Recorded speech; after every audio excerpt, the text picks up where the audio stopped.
This is the mock draft everyone has been waiting for. It's a mock draft full of trades, yes, but we're going to be trading some potential high-profile quarterbacks in the NFL in this mock draft. So go ahead, give this video a thumbs up because you know it's already a banger. I'm going to be using the Draft Network. So if you got a problem with the order, it should be current, so I don't know why you got a problem with it. But what's crack-a-lackin'? It's your boy, Broshmo. Just in case you did not know, so go ahead, become a bro, and subscribe. And if I hadn't already said it, because I know I already did, leave a thumbs up if you enjoy and appreciate the content. A lot of work goes into these, so the least you can do is do that. You can't even see the dislikes anymore. Why even hit that button? Just leave it alone. Just stop doing it. Let's go ahead. Let's get into this sucker. Let me know what you think in the comment section below, because I always want to have that nice, beautiful, sensual football discourse. Detroit Lions going to Aiden Hutchinson. Again, coin flip. Just flip a coin. One side's Aiden, the other side's Kayvon. Do I want Aiden or Kayvon?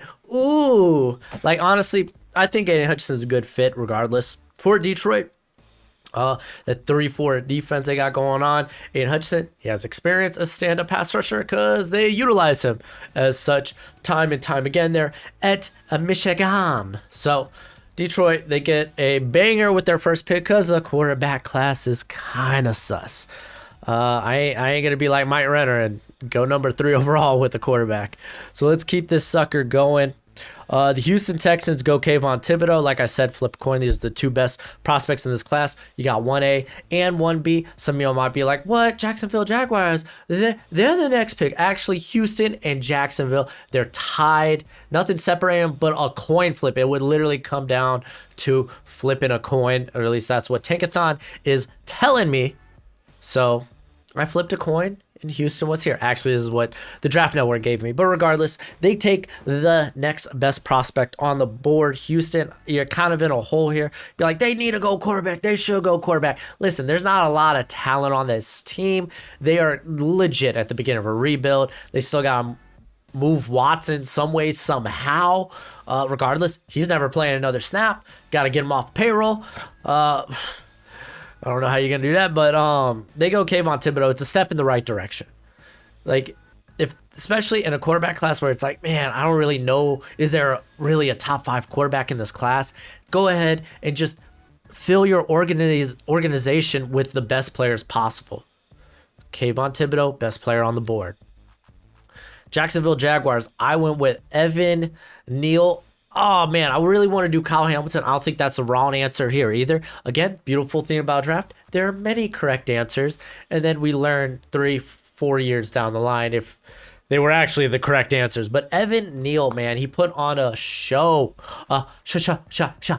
show versus Georgia. Cam Robinson likely out after the franchise tag this year. Jawan Taylor's fine. You might be like Walker Little, though. That's kind of our guy for the future. He's a guy that really hasn't played football. Essentially, 2 years prior to this season, he's only played a handful of snaps.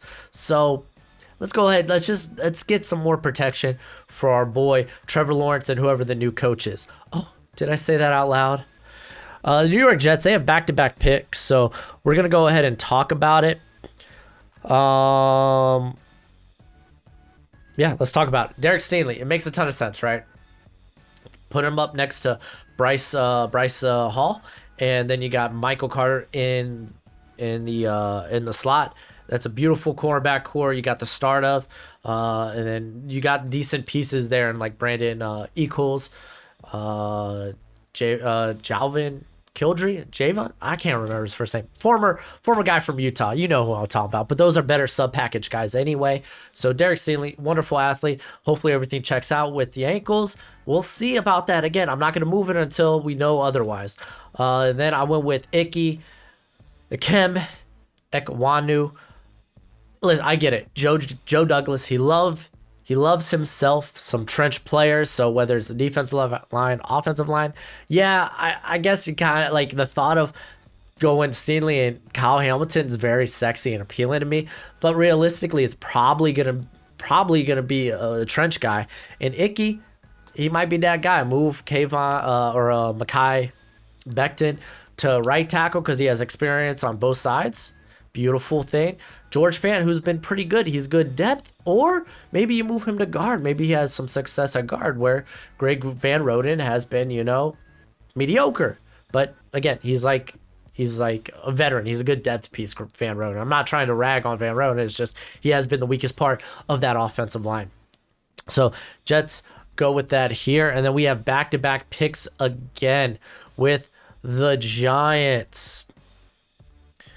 We got a lot to talk about. I know some of y'all will be like, where are the trades at? And again, during the draft, not a lot of trades happen inside the top 10. Almost none. Hardly ever. Like, once the draft gets, typically all that's before. So, in this thus far, it just hasn't worked that way.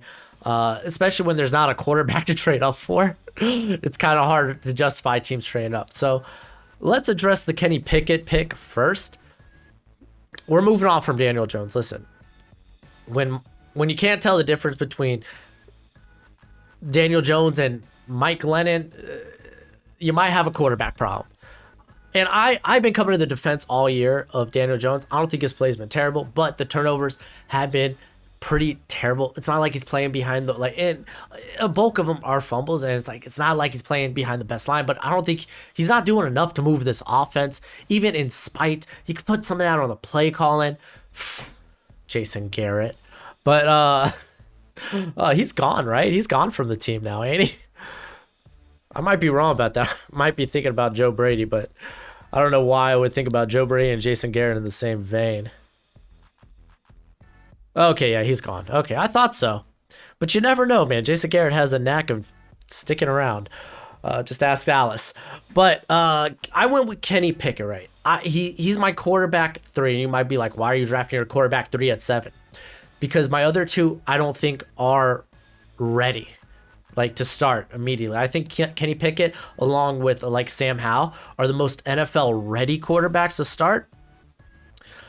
And I think Kenny Pickett, he's got a big arm. I don't think he's got elite accuracy. I think there could be better placement on some of his balls. Do what you with. Do whatever you want with that sentence. But there are times where I'm like, while it's not an on the money throw, he's throwing the right vicinity. Maybe it's a little behind. Maybe, hey, he should throw that a little bit more outside. And more so, it's on 15-plus yard throws. That's something I've noticed about him because I've been looking at this guy for the past 3 seasons because he's been draft eligible that long. And really, just the leap in play from this season to his other past. I think he's been a starter for 3 seasons prior to this. So this is 4th starting year, I believe. Correct me in the comments, but it's been this year is a significant leap. But hey, man, this is the right quarterback class to really have a big year in, But I really do think he's pro-ready. I think he is a guy that can sneak into that top 10 quarterbacks in the league consistently, top 10 to top 12. And he might be like, oh, it's not sexy here, and a guy might not have that ceiling again. But it's not to say he doesn't have that ceiling, because. It's there. The tangibles are there. I think he makes the decision making's been so good this year by comparison to his last few seasons. It's just maybe placing the ball a bit better. I think he's a guy that could come in and really help this offense immediately, opposed to Matt Corral, who I really think maybe needs another year to sit. You might worry about his size because he's got Zach Wilson size. He's actually a little smaller than Zach Wilson. And you look at those smaller quarterbacks. Well, oh man, Kyler Murray, he's been banged up here. Oh man, Baker Mayfield, he's been banged up this year. Zach Wilson's been banged up this year. It's you got to really learn to protect yourself if you're a smaller quarterback, smaller than your prototypical 6'5", 220. You really got to protect yourself. Like Russell Wilson, he does a really good job of that, especially with a Matt Corral who's got great escapability, but he might not be ready to start. Also in Lane Kiffin's offense, he's a 1 to 2 read guy. And then you go to Malik Willis, who's my quarterback 1 just off pure upside. I think he's trending in the right direction. You worry about the decision making, but again, that's something I think will get better in time. I've seen the improvements in his lower body mechanics, and it's affected how he throws the ball. I think he throws a pretty darn good ball. He just needs to throw, a bit wiser. And I think that can come. It's just this guy's upside, dude, is ridiculous from his arm strength, his arm flexion, his obviously the mobile upside is ridiculous. Like for me, and unless he has an abysmal Senior Bowl, I don't think I'll like move on from him being like quarterback 1 or 2 in this class. So it's just, I think well, you'll see where he goes in this draft. You'll see. But I went with Kenny Pickett. I think he is a guy that I think this team is not far away from being a straight up playoff contender. They're literally just the correct decision maker away.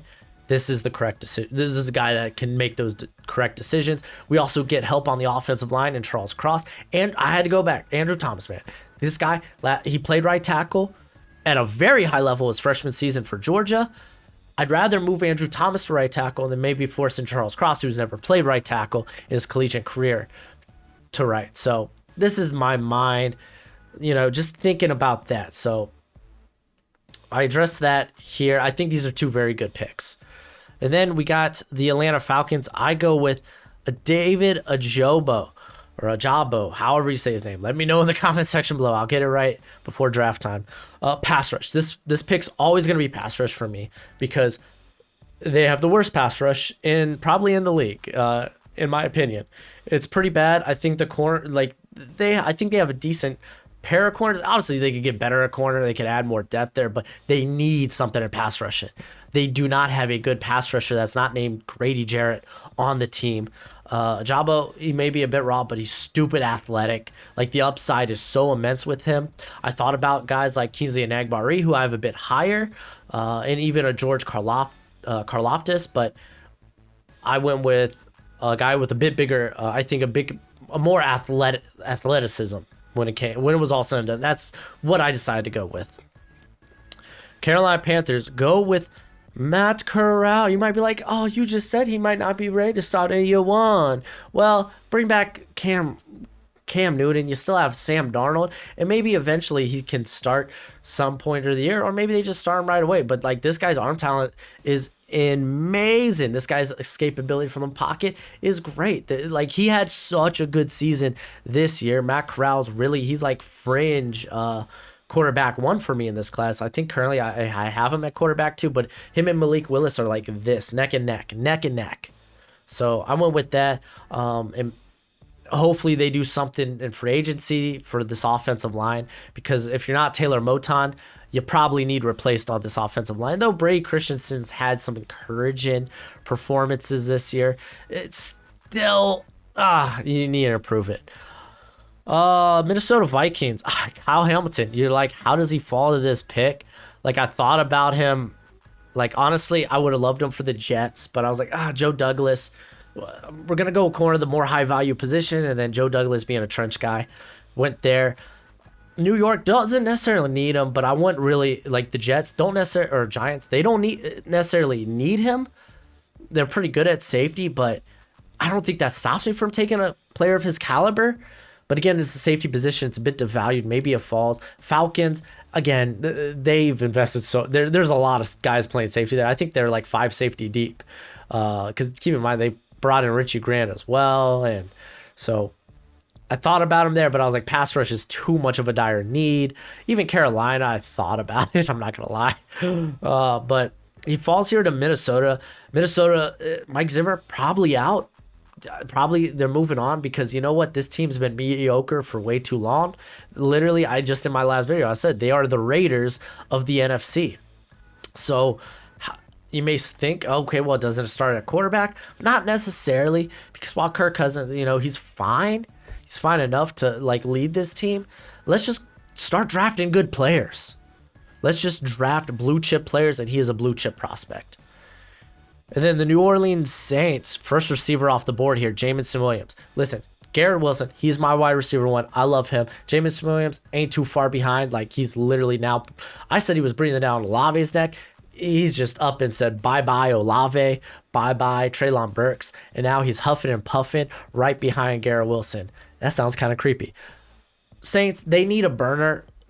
Michael Thomas, regardless if Michael Thomas is a part of this team's plans for the future or not, they need someone that could constantly attack downfield. Jamison Williams, I think, has like 6 or 7 catches of 60+ yards this year. One going against Miami, and I think he had a couple against Georgia. He's been downright impressive. So here's where we have our first trade. I have the Philadelphia Eagles traded for Russell Wilson. I think the Seahawks are going to blow this all up. I don't think Russell wants to play there anymore. I think Pete Carroll probably on the way out. He's probably, what is he, like the second oldest coach in the league? So they probably move on and they just blow it up. They go into rebuild mode. And luckily they have a quarterback there who has all, and I mean all of the talent in the world, to where you could probably move on from, who doesn't probably he doesn't want to play for you anymore. We're all talking about Russell Wilson as a trade candidate here now. And let's search. Let's try to get significant draft capital. Eagles have among the most draft capital in this class. They have 3 first-round picks. You might be like, well, they got Jalen Hurts. Oh, Gardner Minshew just looked good against the Jets. Okay, that's fine. Let's get, because I'm telling y'all, this offense is ready. This offense for the Eagles, they got a great offensive line. They got some good guys at receiver. They could bring some more in free agency. The defense needs a bit of a youth movement, but let's get the quarterback position right. Let's get a top 5 quarterback. He is elite. Russell Wilson is elite. Some people may forget he's playing hurt right now, man. So they go ahead. They give they give the 12th and 13th pick along with a pick in next year's draft. Keep in mind, they have 2 2023 first round picks. So they still have a first rounder next year, despite giving up one. And then I gave them, because I'm going with this is like the Deshaun Watson price. We heard that it would cost about 3 first rounders and then some day 2 picks. So I went ahead with the 2nd and the 3rd. So let's see what we did with the Seahawks' first 2 picks. We didn't go quarterback. You'd be like, well, you just got rid of your quarterback. Let's go quarterback. No, let's just bring in good young talent. Maybe you add Gardner Minshew in this trade. Maybe like, hey, can you like pitch us a Gardner Minshew or Jalen Hurts? You got Russell Wilson. You don't need both those guys at this point. Can you maybe give us a quarterback to get by, to bridge us till 2023, where we'll now the Seahawks will have draft capital to trade up, maybe go for a Bryce Young. So again, I'm playing 4D chess right now. So I went with best players on the board, and for me, Ahmad Gardner helped that secondary, the corner position needs some help. Ahmad Gardner, I think he's my cornerback too. And then I went with Tyler Linderbaum. They haven't got good center play in a long time. So we're going to get it here with Tyler Linderbaum. And I think that really helps complete that offensive line quite a bit. Well, like, yeah, there's some guys you could probably upgrade. But like Gabe Jackson, he's fine. Brandon Shell, he's fine. Those are 2 very fine veterans. You don't know when Dwayne Brown may retire, so maybe you should be looking for a replacement there. Well, luckily now we have enough draft capital to actually look for a potential replacement at tackle. But let's go ahead and take the best player on the board. For me, that's Tyler Linderbaum. I like these first 2 picks for Seattle, who didn't have a first-round pick prior to this. So there we go. All right. So moving on, we got the Las Vegas Raiders. I go Devin Lloyd. Okay, Nakobe Dean, he's my top linebacker. Lloyd's not too far behind him. I just think Lloyd's a better fit for the defense. The Raiders, their linebackers play about 70 to 75% zone coverage when they do drop back into coverage. I think Lloyd is just built for that. He's got huge wingspan, good short area quickness, and plus he's going to help a lot as a run stuffer and more importantly as a blitzer. Oh my goodness. Can you imagine that with Yannick, with Crosby, and now you got this guy that could line up on the outside, or he could come right through the B or A gap and just blow a play up in the backfield? I like that. Corner, also a consideration here. I really like the idea maybe of a Trent McDuffie at this point. But it's a deep corner class. We could go corner a little bit later if we need to. You could talk about the receivers in this class too, since you kind of want to replace a replacement for Henry Ruggs. But I'm went with Lloyd. I said screw it. I went with Lloyd. All right, we got the Cleveland Browns. I go Kingsley and Nagbari. A lot of people might start thinking Jordan Davis at this point because they could definitely get beefer in the middle. Malik Jackson's probably done in Cleveland. for me, this is still a bit early. I'd rather think about Jordan Davis around pick 20 for me, for a guy that very imposing size, good athlete for that imposing size, elite run stuffer at the nose tackle position that could end up being a pass rusher, needs to work on. We saw at Alabama, or the Alabama game, he was struggling to get pressure. So I don't know. I'm really high on Kingsley Enagbare, a lot higher than probably the rest of the draft community. I'm a big fan. He might not be the athlete of like Hutchinson, Thibodeau, Jabo, but he is a violent. He's physical. His game's going to translate. This guy is extremely good. Extremely good. So especially with Clowney, you don't know what's going to go on with him. I thought this was fine. And then we have the next trade in this draft. The Philadelphia Eagles are trading back again. So they trade with the Miami Dolphins. The Miami Dolphins will move up 3 picks, and it's going to cost them a 3rd and a 4th. Keep in mind, how I did these trades. I did it based on similar trades that have been made over the last 2 drafts. So that's where I'm pulling these trades and how much it'll cost. I looked at similar trades in past drafts and was like, okay, this seems to be about the right value. If you got a problem with it, I don't know what to tell you. Go do your own research. So Miami Dolphins, I trade up for Garrett Wilson. I think they need more firepower at receiver. Some people like Mike Renner had Treylon Burks. I think Garrett Wilson is a much better fit. This is a guy that's kind of a do-it-all receiver that has some after the catch ability, the best route runner in this class. I think he would be good for Tua. Very good for Tua. So I went ahead and grabbed him here. I like this pick a lot, and I'm a Dolphins fan, so come at me, man, if you don't like it. Come at me. Pittsburgh Steelers, we go with Sam Howell. I told you, Sam Howell, along with Kenny Pickett, are probably the most pro-ready quarterbacks in this class. I think Howell has a bit bigger upside just because the dude's got probably outside of Malik Willis, the biggest arm in this class. To be fair, it's not like Pickett or Corral are that far behind. But Sam Howell, I liked his grittiness this year after he lost all his weapons, after his offensive line has consistently let him down this year. Steelers, Big Ben, he said, hey, although we've come to the end of the road, boys to men. And I'm thinking Sam Howell comes there, and he's a boy in college, but he's going to be a man the minute he takes a snap under center there. You need to find a signal caller for next year. I don't think they have enough draft capital to be in the Aaron Rodgers or the Russell Wilson trade talks. But again, a lot can change. I mean, this is just me having a little bit of fun. So we get Sam Howell for the Steelers. And then the next trade, the Denver Broncos. Oh no, we missed out. Do we go with Malik Willis and have him sit behind a Teddy Bridgewater for another year? Nah, dude, let's get Aaron Rodgers. This team is they've signed back guys like Courtland Sutton, Tim Patrick to make a move for Aaron Rodgers.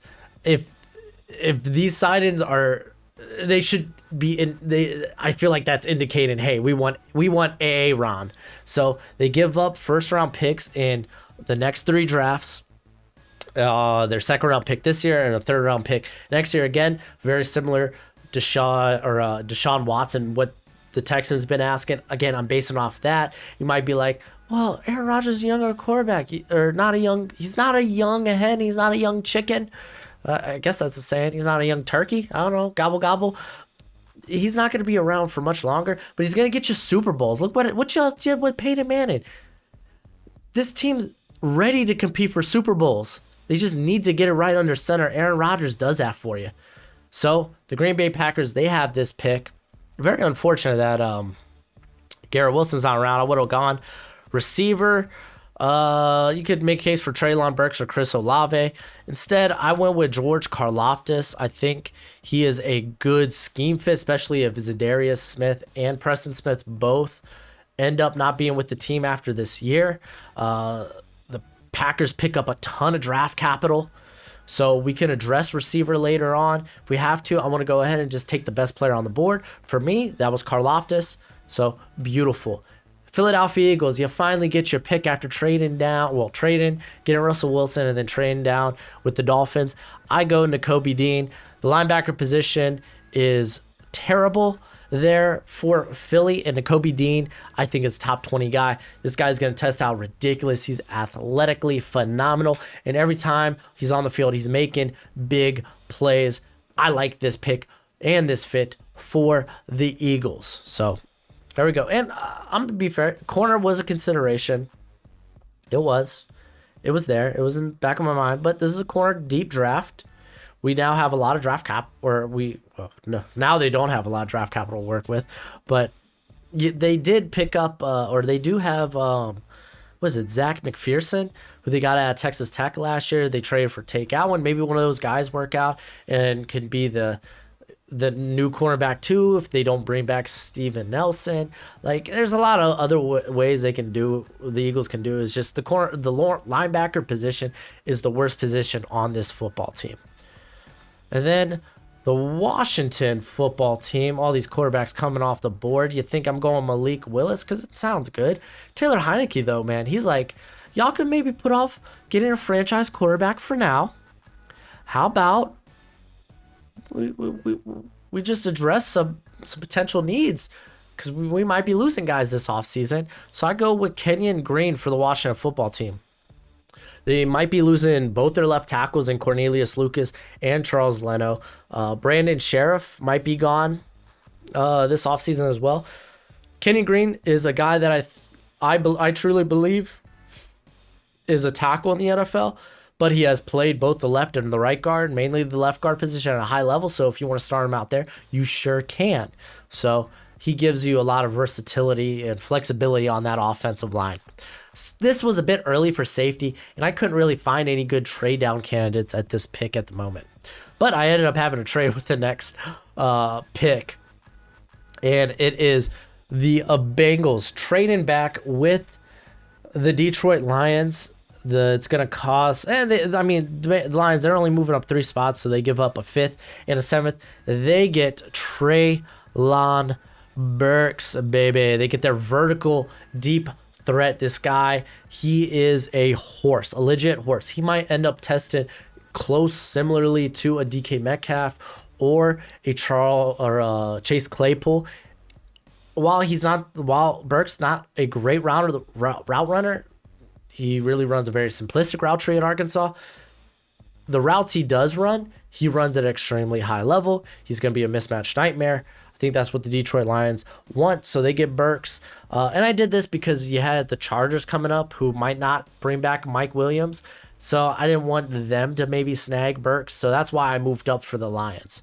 I didn't want to just sit on a guy like Burks. I mean, look at what happened when teams sat on DK Metcalf and Charles Claypool, and they waited, and they ended up falling to like day 2. They're regretting it now. I didn't want to be those teams. And then we have the Chargers with Burks off the board. I thought about Jordan Davis with this pick. It would have been nice, but I want to help that secondary out because Michael Davis is being getting toasted. They need someone to play along there with Asante Samuel. So I grabbed Trent McDuffie. He is a great pick for Staley's scheme. The dude is been phenomenal. He's been a shutdown corner the moment he stepped foot on Washington's campus. I think this is a great pick. I'm really high on McDuffie. Buffalo Bills, they go with Jordan Davis. Let's be honest about the run game. The Bills suck against the run game. If you weren't watching this Patriots-Bills game, they need some run defenders. And you know what? This guy's great imposing size, and he might have a pass rushing upside. I'm willing to bank on that at 23. I don't mind that at 23 at this point. Jordan Davis comes in and he immediately gives you a very solid run stuffer there to be next to Ed Oliver. So we go with Jordan Davis. Cincinnati Bengals. We traded back 3 spots. We're going to go ahead. We're going to go corner. Andrew Booth. He probably will rise up boards a lot during the off-season draft process just because he is a very good athlete. You know what? He went on a good run the last 3 or 4 games where he had I think it was 3 picks, 2 pass breakups. early in the season, he had that nightmare matchup against NC State where it was like, oh man, he's not handling physicality too well. But this is a guy who mirrors receivers extremely well, keeps in their hip pocket. He can be he can contest the catch point consistently. So get a guy next to Awuzie who's been wonderful this year. And I mean, they just got lit up by the Chargers. That secondary. Rest in peace. The Kansas City Chiefs. I went with Marvin Leo. I'm telling you, it was a sexy idea to maybe go with the Chris Olave. You might be like, man, we really need to address wide receiver too. You really need to address pass rush. Because Melvin Ingram, he's on a 1-year deal. And you think if you bring him back for another year, he's going to play at that level? And when has Frank Clark ever been consistent since signing that big deal? It's been a bust of a contract. He's not living up to that deal. Just because he gives you some hot streaks here and there doesn't mean you've solved the pass rush issue. This is a spag type of guy, a big boy pass rusher, like a rush from the outside. He's done that for a bulk of his career there at Texas A&M. Has the ability to kick inside if you want him to. So DeMarvin Leal, a guy that was thought to be a top 10 pick early on. And again, this edge class got really good. Like it was already really good coming in, and a lot of guys, they've just outproduced Leal, who, again, he's a bit of a tweener at 290, and this is just a really good scheme fit. So went with that here. We got a trade. I got the Tennessee Titans trading up 3 spots, giving up a 4th rounder, giving that to the Dallas Cowboys, and yes, they're going Malik Willis. This is my hottest pick. You're probably like, how does your quarterback one make it to the 26th overall pick? Well, I'm just playing with some stuff here, right? I'm just playing Malik Willis. What if he does have a bad Senior Bowl, or maybe even just an average Senior Bowl? Maybe other guys show him up. Let's be honest, the other teams like Pittsburgh, the Giants, those are teams that, quite frankly, they're ready to compete now, I think, with their defenses and starting to get their offensive line back in order. They have good receiving cores. They kind of need guys that probably could come in and start from day one. And I was already saying at the beginning when Matt Corral went off the board, him and Malik Willis are kind of my 1A, 1B at this point. Malik Willis might need a time to sit, and this is actually a perfect opportunity. He could sit a year, maybe a year and a half under Ryan Tannehill. Ryan Tannehill's had a rough go at it. Since Derrick Henry went down, this has not been the same Ryan Tannehill we've seen the last couple of seasons. So you get his heir apparent with huge rushing upside. Can you imagine an offense with Derrick Henry and Malik Willis? That's terrifying. Terrifying. So this might be my spiciest pick in this draft, but it's one that I thought was really, really fun. And I got one more trade for y'all, so stick around. Baltimore Ravens go Roger McCreary. McCreary is just a great fit for this defense, first of all, that has had a lot of injuries in general. Offensive line, running back, and corner. They just lost Marlon Humphrey for the rest of the season. I believe it's the rest of the season. So grabbing more cornerback depth is never the wrong answer. Never. Roger McCreary, I like him a ton. He has had some great performances. He has ball skills, beautiful ball skills. But I think he has the most interceptions / pass breakups this season. So, yeah, we went with him here. At 28, Kair Elam. Kair Elam is a guy that has the traits to be a shutdown corner. He is just kind of in a bad year by his standards. His last 2 seasons were very good. This season, not so much. He's had good performances, and then he's had games where it's like, oh, what happened? To be fair, the Florida team's kind of been like that this whole year. And it's got a ton of talent on there, but it's like, what's going on? Tampa Bay, they could use some depth at corner, and they got to decide what they're going to do with guys like Carlton Davis, Jalen Dean. Probably they're going to stick with Jamil Dean. Sorry. Jamil Dean. I think Jamil Dean's going to be their big corner signing for the future. I think they'll probably let Carlton Davis walk. So get Kair Elam to come and play opposite. So I like that here. Cowboys, we traded down because I figured we could probably get away with getting the safety that they want here. All their safeties are on like 1-year deals. Jordan Battle, phenomenal. Go back to that Georgia game. The dude almost had 2 picks. Well, He had one for a pick six. Should have had one early on in the game. I think it was on the first drive. He almost picked off Stetson Bennett. The guy is a great athlete. We taking him here. He's a guy that can live in the box. He can play deep. I love him. He's one of my favorite. I got a lot of favorite prospects in this class, but among the safety class, he's up there, man. He's my guy. And then with the Packers, second pick, I get Chris Olave. Look at that. He made it here. Chris Olave. Really, he just gets pushed down in this receiver class just because, like, Treylon Burks is kind of a freak of nature. Garrett Wilson, amazing. And Jameson Williams is just been bonkers. So he kind of gets pushed down because of that. But Chris Olave is a great receiver. Like, he's a great route runner. He's got some real burners. He's going to be a great deep threat. So I think this is a great draft for the Packers. They were able to get George Karlaftis and then Chris Olave with this next pick.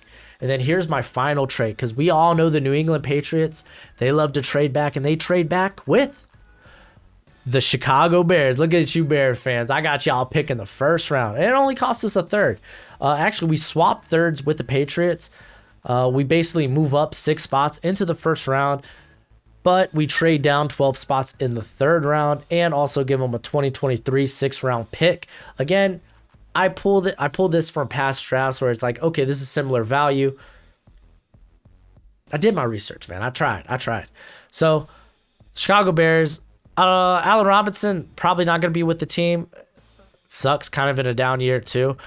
We grab Drake London, get Justin Fields, a nice big boy threat that is a beautiful contested catch receiver, and he does so much after the catch. He was leading the league in forced missed tackles, or leading all of college football in forced missed tackles before going down with the injury. So Chicago Bears, they trade up, grab Drake London, who was he was my guy. I love Drake London.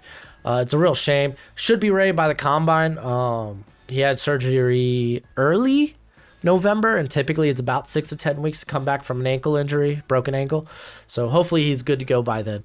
With the final pick for in this draft, Arizona Cardinals, same pick I made last time. Trayvon Walker, guy who could go earlier than this. I think he could be a top 10 pick in the 2023 draft. He just needs a bit more polish as a pass rusher, but a guy for 275 has insane physical traits. The dude's explosive at that size, violent. Oh, man, he just needs to polish up on some pass rushing moves, and watch out. The guy's been good in the small sample size we've seen. That's a problem, man. Georgia, they have a embarrassment of riches on the defensive line that they can afford to keep guys fresh and keep rotating them in and out. So it's just not fair. Like, for a guy like Trayvon Walker, who his whole career snaps is about the snaps you'd see in one typical season for a prospect. So you kind of want maybe another season under their belt of proven production. But yeah, I mean, a guy with his traits, man, he could go a bit earlier than this. This is kind of our maybe heir apparent to J.J. Watt. Potential replacement for Zach Allen. I know some Cardinals fans, especially after that pick, be like, oh, Zach Allen's just fine. It's like, hey, ain't no problem looking for upgrades or looking for guys that could come in and make a difference. I think Walker's a guy like that. But let me know what you think in the comment section below. I had a lot of fun with this, using Rodgers and Russell Wilson as trade value, and I think it made for an interesting draft. I played with a lot of different ideas, like what if Malik Willis does fall because teams are worried about the decision making. But I mean, gosh, his upside is just so amazing. Man, he really has to have an abysmal Senior Bowl, I think, for him to fall out of the first round altogether. But I was like looking, there's so many guys I thought could have made the first round. Jahan Dotson. There are a couple of safeties, but we know safety positions devalued, it falls. There were a couple of corners, a lot of edge. There's some edge guys. I was like, man, these guys like Arnold Ebiketie, Drake Jackson could easily be first rounders. Shoot, man, even like you can make cases for some of the tackles like Trevor Penning, who I probably won't boost him up. I got like a 2nd round grade. I won't boost him up till Senior Bowl. But Bernhard Raymond out of Central Michigan, another guy, probably won't boost him up till the Senior Bowl. But let me know what you think in the comment section below.